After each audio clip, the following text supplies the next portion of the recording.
자, 이렇게 나라를 팔아먹었던 대신 이완용, 사실요, 그는 이 고종이 신임하던 신하이자 조선의 인텔리 중에 인텔리였습니다. 고종이 너무너무 아끼고 사랑하고 옆에 두고 싶었던 와. 그런 신하였습니다. 처음에. 네, 왜 그랬을까요?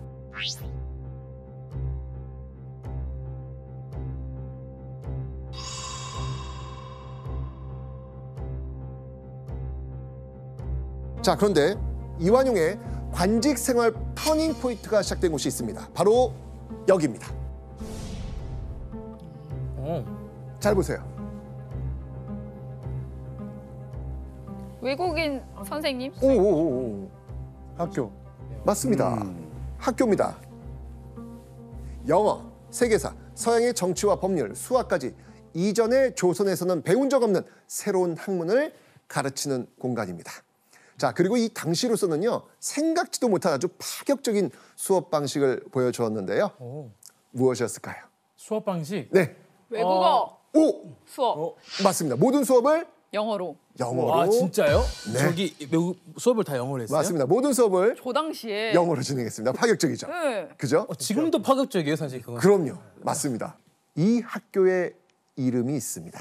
한국사 능력검정 시험 준비한 조나단이라면 들어봤을 텐데 그 이름은요, 바로 이겁니다. 유경공원. 아하. 유경공원. 예. 들어보셨죠? 네네네, 유경공원. 맞습니다. 유경공원은 1886년 고종의 허가로 세운 조선 최초의 근대적 공립교육기관입니다. 자, 그런데 왜 유경공원을 세웠을까요? 외교할 때 외교할 때. 필요하니까. 예, 그렇죠. 그 당시가 이제 막 외교도 많이 이루어지려고 했던 때니까. 맞습니다. 이 나라의 간섭에서 벗어나기 위해서였습니다. 바로 청나라.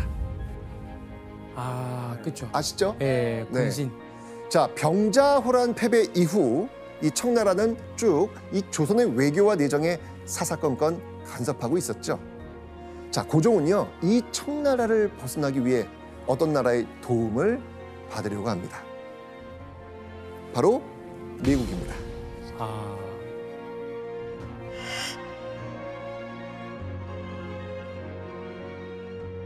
근데 세계에 이렇게 많은 나라가 어쨌든 간에 있는데 왜 굳이 미국이었을까요? 고종의 미국에 대해서는 굉장히 짝사랑했습니다. 그러니까 1882년 조미수호 통상조약이 체결되었을 때 그 내용을 보면은 조선의 국제 분쟁이 생겼을 때 미국이 조정해 준다는 그런 조항이 있습니다. 이 조항 때문에 미국에 굉장히 크게 기대를 걸었죠. 자, 그런데 한 가지 문제가 있었습니다. 조선엔 영어를 제대로 하는 사람이 없었던 것이죠. 그러니 어떻게 해야 되겠습니까? 그건 이제 길러내야죠. 길러내야죠. 맞습니다. 자, 미국과 활발히 소통할 수 있는 인재를 길러내야 되겠죠.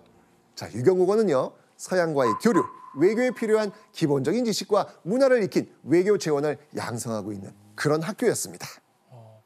자, 이렇게 특별한 학교에 누구나 들어갈 수 있었을까요? 없죠. 아니었을 것 같아요. 느낌이 딱 오죠, 지금. 네. 그죠? 오로지 명문가의 자제와 현직 관리들, 아주 세심하게 선발된 30여 명 정도만 입학할 수 있었습니다. 자, 그런데 이렇게 선발된 사람 중 한 명, 네. 그 한 명이 바로 유한용. 이완용입니다. 29살이 되던 1886년, 굉장히 중요한 포인트. 유경공원에 자원 입학합니다. 자, 과연 이 이완용은 왜 어떤 생각으로 이 유경공원에 자발적으로 자원 입학했을까요? 자, 만약 이완용이 영어에 익숙해져서 미국 통이 되고 조선의 최고 권력자 고종이 눈에 든다면 호호, 관직자로서 탄탄대로를 걸을 수 있다, 가능하다, 이렇게 생각하지 않았을까요? 그렇죠. 이완용은요, 이 유경공원을 세운 고종의 의중을 빠르게 눈치채고 유경공원에서 열심히 공부합니다. 그리고 입학 10개월 만에 아주 큰 행운을 주게 됩니다. 오. 이완용 인생의 터닝 포인트라고 할 수 있는 그 행운. 미국과의 교제가 점점 기묘해졌기 때문에 그때 신설된 유경공원에 입학하여 미국에 가게 되었다. 우와. 와우. 통역이 아니고 아예 그냥 미국으로. 아예 가는 거네요. 야, 그 당시에 미국을 간다는 거는 정말 손에 꼽을 수 있는 그런 사람일 텐데 거기에 이완용. 이완용이 간 겁니다. 이완용 대체 어떤 이유로 미국에 가게 된 걸까요? 요거 맞춰요. 이 조미소 통상조약을 맺은 이후에 조선에 미국 공사관이 세워집니다. 그리고 이번에는요, 또 조선이 미국에 조선 공사관을 세우러 가야 됐거든요. 이완용은요, 그 공사관원 중 한 명으로 선발된 겁니다. 아. 네.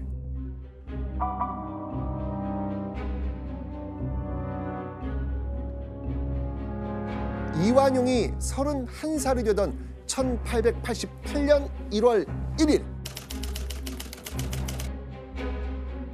두 달간의 긴 여정 끝에 조선공사 관원들은 드디어 미국 땅을 밟았고요.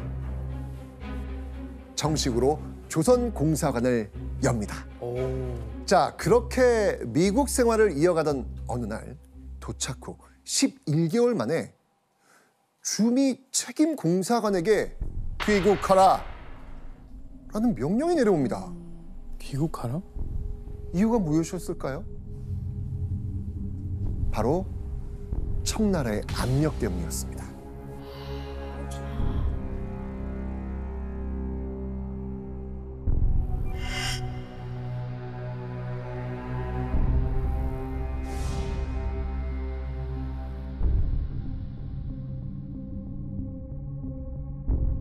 아, 끈질기네.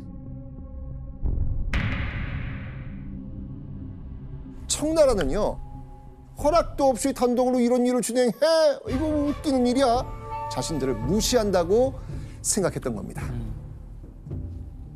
결국 고종은 책임 공사관을 조선으로 소환할 수밖에 없었습니다. 자, 그런데 이 불미스러운 일이 누군가에게는 행운이 됩니다. 귀국이? 자, 공석이 된 주미공사관의 자리 누가 차지하게 될까요? 아, 이완용. 그렇죠. 이완용. 이완용은요, 책임공사관 바로 다음으로 높은 직책이었거든요. 그는 약 2년 동안 미국 주재공사관의 책임자 대리로 일하게 됩니다.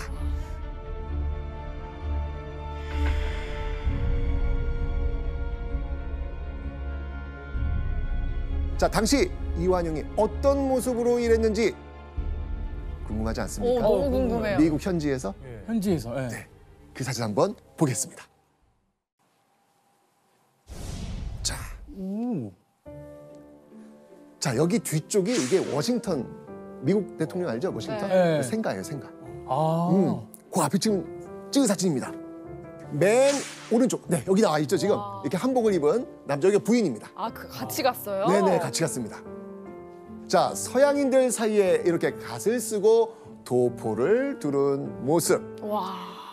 조미 공사관원과 가족들은요, 미국에서도 이렇게 한복을 입고 생활한 겁니다. 오, 야. 미국에서 생활하는 동안 이 더듬더듬 말하던 영어 실력은요, 일취월장했고요. 미국 공사관과의 관계는 더욱 돈독하고 긴밀해집니다. 자, 그리고 1890년 10월 이완용이 대리공사직을 마치고 조선에 돌아왔을 때 이 미국에서의 경험, 이 경험이 이후 이완용의 삶을 완전히 바꿔놓습니다. 그는 대미 외교의 1인자이자 친미파의 대표적 인물이 되어 있습니다. 오. 그리고 이완용은요, 고종의 최측근 기구 승정원, 지금으로 본다면 대통령 비서실이 되겠네요. 이 승정원에서 일하게 됩니다. 그러면 거의 이제 실세? 실세? 권력? 그렇죠. 맞습니다. 원래 가까워졌으니까. 미국 사정의 밝은 이완용이 해외 열강의 간섭에서 벗어나려고 했던 고종에겐 꼭 필요한 인재로 보일 수밖에 없었겠죠. 자, 이런 고종의 총애 속에 이완용은요 34살이 됐을 때는요 무려 종 2품까지 올라갑니다. 어마어마하게 지금 초고속 지금 승진을 하고 있는 거예요. 그죠? 보통 조선시대 때는 이렇게 밑에서 꼭대기까지 올라가는데 최소 뭐 한 30년 정도는 걸립니다. 결국은 이완용을 굉장히 신뢰했기 때문입니다.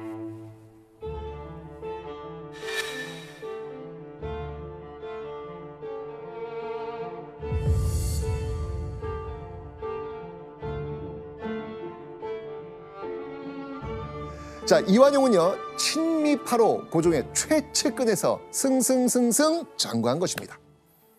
자, 그런데 이렇게 잘 나가던 이완용 1894년 조선 땅에서 생각지도 못한 충격적인 일이 벌어집니다. 동아시아를 뒤흔든 대사건 1894년 바로 청일 전쟁이 터진 겁니다. 전쟁의 승자 일본, 조선 가만히 둘까요? 아니요. 일본인을 배치해서 내정마저 간섭하려고 합니다. 그래서 고종과 명성황후는요 여러 열강의 힘을 빌려서 이 일본을 견제하려고 합니다. 그러자 화가 난 일본 가만히 있지 않겠죠. 네. 그렇죠. 자, 이러면서 조선 궁궐 한 복판에서 아이고. 천인 공노할 짓을 저지릅니다. 충격적 사건. 밀미사변. 네. 앙심을 품은 일본이 명성황후를 살해한 명성황후 시해 사건. 고종 입장에선 갑자기 내 집에 강도가 들어와서 내 아내 죽인 겁니다. 네. 착잡하죠, 진짜.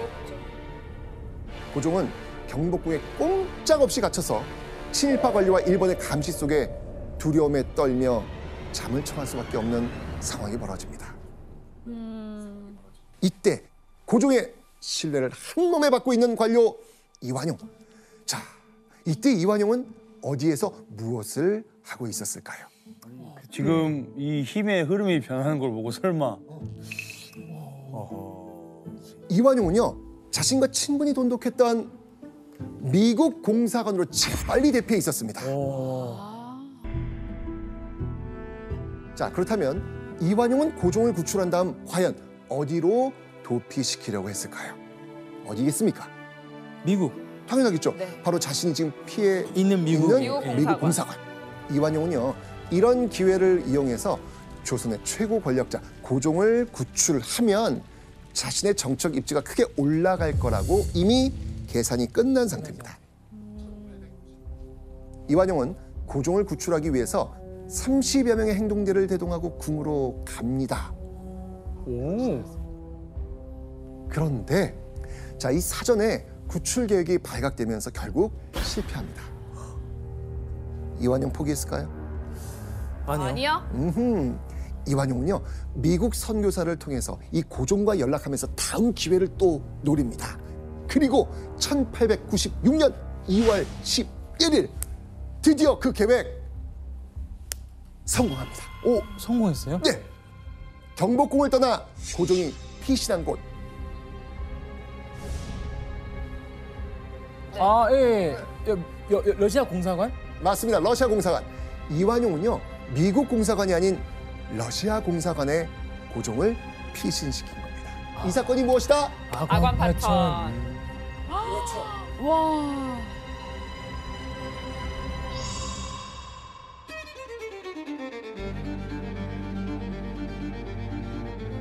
자, 그런데요 아까 제가 이완용은 어느 나라랑 가깝다? 미국. 미국입니다. 그러니까 러시아하고는 그렇게 접점이 없습니다.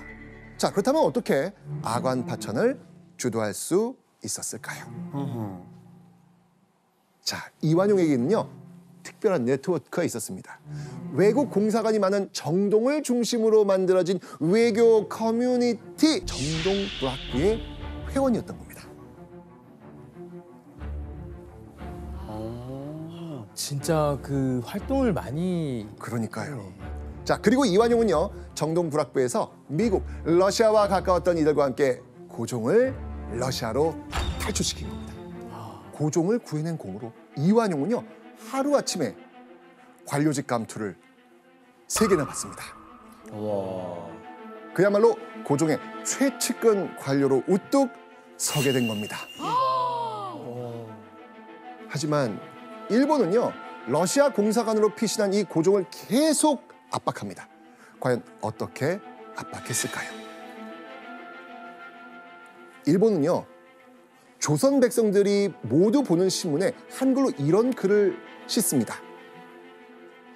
자신의 궁궐을 떠나 외국 열강에게 보호를 요청한 국왕을 폐위해야 한다.